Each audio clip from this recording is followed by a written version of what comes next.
সবাইকে ধন্যবাদ ভিডিওটি ওপেন করার জন্য। আমাদের আজকে আলোচ্য বিষয় হচ্ছে প্রেজেন্ট ইনডিফিনিট টেন্স। আমরা প্রেজেন্ট ইনডিফিনিট নিয়ে এর আগেও আলোচনা করেছি, আজকেও আলোচনা করব। তো আলোচনার পূর্বে সবার কাছে একটা রিকোয়েস্ট, আপনারা যদি আমার চ্যানেলে নতুন হয়ে থাকেন সাবস্ক্রাইব করবেন, আর অলরেডি যারা সাবস্ক্রাইব করেছেন সবাইকে থ্যাংক ইউ সো মাচ। এখানে একটি বাক্য লিখেছি, এই গ্রামে একটি মসজিদ আছে।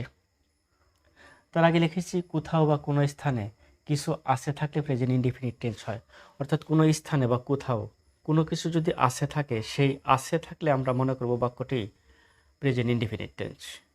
যেমন আকাশে সূর্য আছে, এই গ্রামে মসজিদ আছে। এই যে কোনো স্থানে কোনো কিছু আছে, অর্থাৎ একটা স্থানে যদি কোনো কিছু আছে থাকে, তাহলে সেই বাংলা বাক্যটি আমরা মনে করব প্রেজেন্ট ইনডিফিনিট টেন্স। আর সেই বাংলা বাক্যকে যদি আমরা ইংরেজি করতে চাই, তাহলে এই গঠন অনুযায়ী করব, দেয়ার ইজ অথবা দেয়ার আর, তারপর একটা ডিটারমাইনার, নাউন, এক্সটেনশন। তো দেয়ার ইজ দেয়ার আর একটি ডিফারেন্স হচ্ছে, যদি সিঙ্গুলার হয় অর্থাৎ একটি যদি থাকে, কোনো স্থানে যদি কোনো কিছু একটি থাকে, তাহলে আমরা বাক্যের শুরুতে দেব দেয়ার ইজ। আর একাধিক যদি থাকে, অর্থাৎ একটার বেশি যদি থাকে, দুইটা তিনটা এরকম যদি একের বেশি থাকে, একাধিক থাকে, তাহলে আমরা বাক্যের শুরুতে দেব দেয়ার আর। আর যদি আনকাউন্টেবল নাউন হয়, অর্থাৎ যেগুলো গণনা করা যায় না, সেগুলো যদি থাকে, তাহলে আমরা দেয়ার ইজ দিব। অর্থাৎ আনকাউন্টেবল নাউন সবসময় সিঙ্গুলার হয়। যেমন এই পুকুরে পানি আছে, এগুলা আনকাউন্টেবল। এই বস্তায় চিনি আছে, আনকাউন্টেবল। অর্থাৎ যেগুলো গণনা করা যায় না সেগুলো আনকাউন্টেবল। আর আনকাউন্টেবল নাউন যদি কোনো স্থানে আছে থাকে, সেই আছের ইংরেজি আমরা প্রথমে দেব দেয়ার ইজ, কারণ আনকাউন্টেবল নাউন সিঙ্গুলার। তো এখানে একটি বাক্য লিখেছি, এই গ্রামে একটি মসজিদ আছে। গ্রাম একটি স্থান, সেই স্থানে আছে।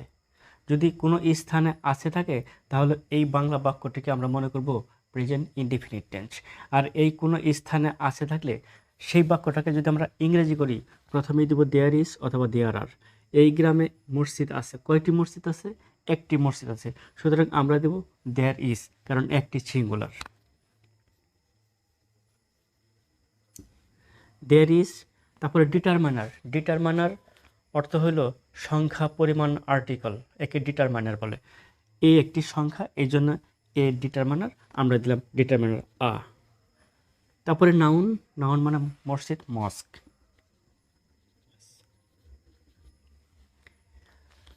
মসজিদ আছে, কোথায় আছে? গ্রামে, এই গ্রামে।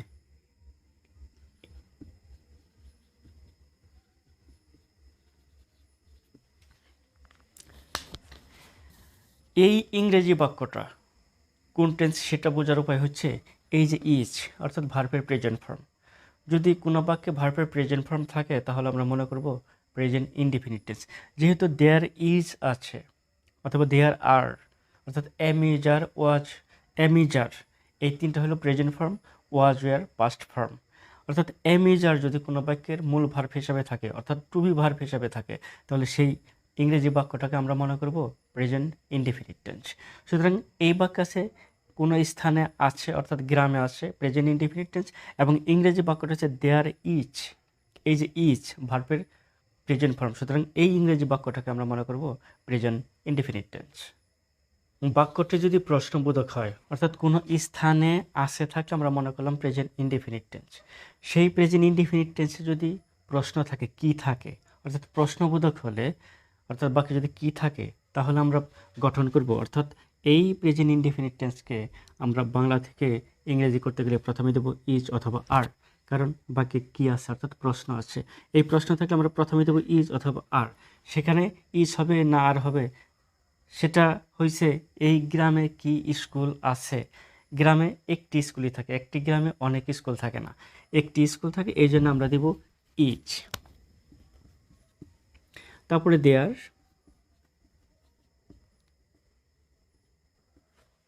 তারপরে ডিটারমাইনার। যদি সংখ্যা উল্লেখ না থাকে, তাহলে আমরা মনে করব একটি আছে। এই গ্রামে কি একটি স্কুল আমরা দিতে পারি? আচ্ছা, একটি দিয়ে দিলাম। এই গ্রামে কি একটি স্কুল আছে? তাহলে ইজ দেয়ার, ডিটারমাইনার এ। তারপরে noun, school. Is there a school. স্কুলটা কোথায় আছে? এই গ্রামে, ইন দিস স্কুল। শেষে একটা প্রশ্নবোধক কারণ বাক্যটি ইন্টারোগেটিভ সেন্টেন্স। এই বাক্য এই গ্রামে আছে, অর্থাৎ কোনো স্থানে যদি আছে থাকে আমরা মনে করব বাক্যটি প্রেজেন্ট ইনডিফিনিট টেন্স। কি প্রশ্নবোধক থাকলে মনে করব বাক্যটি প্রশ্নবোধক। আর এই প্রশ্নবোধক বাক্যকে যদি আমরা ইংরেজি করতে যাই প্রথমে দেব ইজ অথবা আর। যদি সিঙ্গুলার হয় অর্থাৎ বাক্যে যদি একটি নাউন থাকে তাহলে আমরা দেব ইজ, আর একাধিক থাকলে আর দেব। তারপরে দেয়ার a school in this village. এই বাক্যটি অর্থাৎ এই ইংরেজি বাক্যটি কোন টেন্স কীভাবে বুঝবো? এই বাক্যে কোনো মূল ভার্ব নেই, অর্থাৎ কাজ করার শব্দ নেই। আছে কি ইজ, টু বি ভার্ব। এই টু বি ভার্ব দেখে মনে করলাম প্রেজেন্ট ইনডেফিনিট টেন্স। এবং দেয়ারের পূর্বে অর্থাৎ বাক্যের শুরুতেই অর্থাৎ সাবজেক্টের পূর্বে যদি এই অ্যামিজার থাকে তাহলে মনে করবো বাক্যটি প্রশ্নবোধক। অর্থাৎ এই বাক্যটির মধ্যে মূল ভার্ব নেই, আছে টু বি ভার্ব। এই টু বি ভার্ব দেখে মনে করলাম প্রেজেন্ট ইনডেফিনিট টেন্স, এবং দেয়ারের পূর্বে টু বি ভার্ব দেখে মনে করলাম বাক্যটি প্রশ্নবোধক। কোথাও বা কোনো স্থানে কিছু নাই থাকলে প্রেজেন্ট ইনডেফিনিট টেন্স হয়। অর্থাৎ কোনো স্থানে বা কোনো জায়গায় যদি কোনো কিছু নাই থাকে তাহলে আমরা ওই বাংলা বাক্যটাকে মনে করব প্রেজেন্ট ইনডেফিনিট টেন্স। এখানে একটি বাক্য লিখেছি আকাশে চাঁদ নেই। আকাশ একটা স্থান নেই, অর্থাৎ কোনো স্থানে নেই থাকলে আমরা মনে করব বাক্যটি প্রেজেন্ট ইনডেফিনিট টেন্স। এই রকম বাক্যকে অর্থাৎ এই বাংলা বাক্যকে যদি আমরা ইংরেজি করতে যাই প্রথমে আমরা দেব দেয়ার ইজ অথবা দেয়ার আর। আকাশের চাঁদ নেই, চাঁদ কয়টা? একটা, সুতরাং বাক্যটি সিঙ্গুলার। যদি সিঙ্গুলার হয় তাহলে আমরা এই দেয়ার ইজ দিব। অর্থাৎ আকাশের চাঁদ কয়টা আছে বা না থাকলে আকাশে কয়টা চাঁদ থাকে বা কয়টা চাঁদ নাই? একটা চাঁদ নাই। একটা মানে সিঙ্গুলার, এই জন্য আমরা প্রথমে কি দিব? দেয়ার ইজ দেব, দেয়ার ইজ। তারপরে নট, আচ্ছা আমরা নো দিব এখানে। তারপর কি দিব? নো। কি নেই? চাঁদ, মুন। কোথায় নেই? আকাশে, ইন দ্য স্কাই।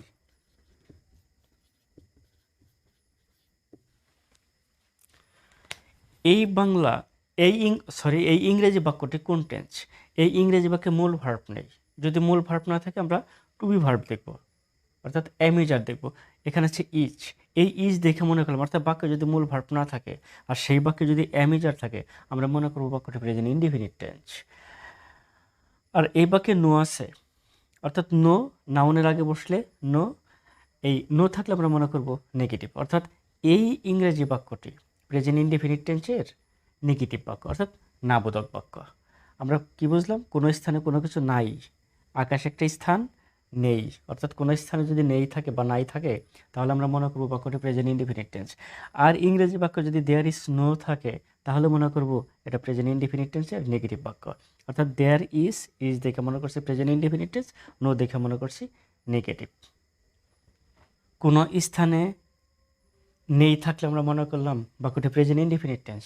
কিন্তু এই বাক্যে যদি কি থাকে, প্রশ্ন থাকে, তাহলে মনে করব বাক্যটি প্রশ্নবোধক। অর্থাৎ কোনো স্থানে নেই থাকলে নেগেটিভ, এবং ওই বাক্যে যদি কি থাকে অর্থাৎ প্রশ্ন কোনো ওয়ার্ড থাকে তাহলে মনে করব বাক্যটি প্রশ্নবোধক ও নাবোধক। অর্থাৎ এই বাক্যটি প্রেজেন্ট ইনডিফিনিট টেন্সের নাবোধক এবং প্রশ্নবোধক বাক্য। এই বাংলা বাক্যকে যদি আমরা ইংরেজি করতে যাই প্রথমে আমরা দেব ইজ অথবা আর। এখন ইজ দিব না আর দিব, সেটা হইল নদীতে কি মাছ নেই? কি নেই? মাছ, মাছ গণনাযোগ্য। এই জন্য আমরা কি দিব? প্লুরাল, অর্থাৎ আর দিব। আর মাছ বলতে নদীতে এক ধরনের মাছ থাকে না, নানান ধরনের মাছ থাকে। এই নানান ধরনের মাছ যেহেতু থাকে সেহেতু এই ফিশটাকে আমরা মনে করব প্লুরাল। তাহলে আমরা কি দিব? আর দিব, আর। তারপরে কি দিব? দেয়ার। তারপরে এই যে নেই, নেই এর জন্য কি দিব? নো। কি নেই? ফিশ, ফিশ কোথায় নেই? নদীতে, ইন দ্য রিভার। শেষ একটা প্রশ্নবোধক চিহ্ন কারণ বাক্যটি ইন্টারোগেটিভ। তাহলে আর there no fish in the river.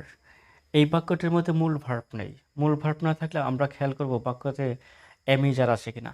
অ্যামিজারের যে কোনো একটা আছে, সুতরাং মূল ভার্ব নেই। এই জন্য অ্যামিজার দেখে আমরা মনে করলাম বাক্যটি প্রেজেন্ট ইনডেফিনিট টেন্স।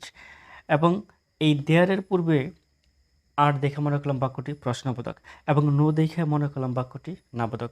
অর্থাৎ এই ইংরেজি বাক্যটি প্রেজেন্ট ইনডেফিনিট টেন্সের প্রশ্নবোধক এবং নাবোধক বাক্য। এবং এই বাংলা বাক্য স্থান, নদী একটা স্থানে নেই। যদি কোনো স্থান বা কোনো জায়গায় নেই থাকে তাহলে মনে করবো প্রেজেন্ট ইনডেফিনিট টেন্স, এবং কি দেখে মনে করছি বাক্যটি প্রশ্নবোধক। অর্থাৎ এই বাংলা বাক্যটি প্রশ্নবোধক, নাবোধক, প্রেজেন্ট ইনডেফিনিট টেন্সের, এবং এই ইংরেজি বাক্যটি প্রেজেন্ট ইনডেফিনিট টেন্সের ইন্টারগেটিভ নেগেটিভ বাক্য। বাক্যটি যদি ডব্লিউএস কোশ্চেন হয় তাহলে আমরা এই নিয়ম অনুযায়ী করব। প্রথমে ডব্লিউএস ওয়ার্ড, তারপরে ইচ অথবা আর, দেয়ার, নো, নাউন, এক্সটেনশন। এখানে একটি বাক্য লিখেছি, কেন এই গ্রামে একটি স্কুল নেই। এই গ্রামে একটি স্থান বা কোনো জায়গা এবং নেই, অর্থাৎ কোনো স্থানে নেই থাকলে আমরা মনে করব বাক্যটি প্রেজেন্ট ইনডেফিনিট টেন্স। এবং এই কেন দেখে মনে করলাম বাক্যটি ডব্লিউএস, অর্থাৎ কেনর ইংরেজি হোয়াই ডব্লিউএস ওয়ার্ড, অর্থাৎ হোয়াই লিখতে প্রথমে ডব্লিউএস তারপরে হোয়াইয়ের প্রথমে ডব্লিউএস আছে, এই জন্য এই হোয়াইকে আমরা মনে করব ডব্লিউএস ওয়ার্ড। অর্থাৎ এই বাক্যটি প্রেজেন্ট ইনডেফিনিট টেন্সের ডব্লিউএস কোশ্চেন। এই বাংলা বাক্যকে যদি আমরা ইংরেজি করি, প্রথমে আমরা ডব্লিউএস ওয়ার্ড দেব। এই বাক্যের ডব্লিউএস ওয়ার্ড কোনটি? কেনর ইংরেজি কি? হোয়াই। তারপরে অ্যামিজারের যে কোনো একটা, এই বাক্যে কি এই নাউনটা সিঙ্গুলার না প্লুরাল? অর্থাৎ স্কুলের পূর্বে একটি আছে, এই একটি দেখে মনে করলাম বাক্যটি সিঙ্গুলার। আর সিঙ্গুলার থাকলে আমরা কি দিব? ইজ দিব। তারপরে দেয়ার, এই নেগেটিভের জন্য আমরা নো দেব। নোর পরে নাউন কোনটা? স্কুল। এই স্কুলটা কোথায় নেই? এই গ্রামে, ইন দিস ভিলেজ। শেষ একটা প্রশ্নবোধক চিহ্ন, কারণ বাক্যটি ইন্টারগেটিভ সেন্টেন্স। অর্থাৎ এই বাক্যটি নেই এবং স্থান, অর্থাৎ কোনো স্থানে নেই থাকলে আমরা মনে করব প্রেজেন্ট ইনডেফিনিট টেন্স, এবং বাক্যের শুরুতে আছে ক্যান অর ডব্লিউএস ওয়ার্ড, এই জন্য বাক্যটি ডব্লিউএস কোশ্চেন। এই বাক্যকে ইংরেজি করছি why is there no school in this village. অর্থাৎ এই বাক্যটার মধ্যে, অর্থাৎ এই ইংরেজি বাক্যটার মধ্যে কোনো মূল ভার্ব নেই, কাজ করা কোনো শব্দ নেই, মেইন ভার্ব নেই। এই জন্য মেইন ভার্ব না থাকলে আমরা খেয়াল করলাম ইচ অথবা আরের যে কোনো একটা আছে।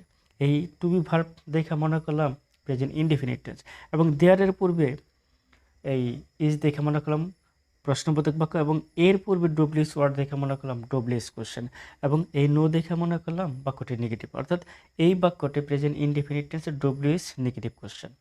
তো ভিউয়ার্স, আজ এ পর্যন্তই। আমরা অন্য কোনো দিন অন্য কোনো টপিক নিয়ে বিস্তারিত আলোচনা করব। ততক্ষণ সবাই ভালো থাকবেন। আসসালামু আলাইকুম।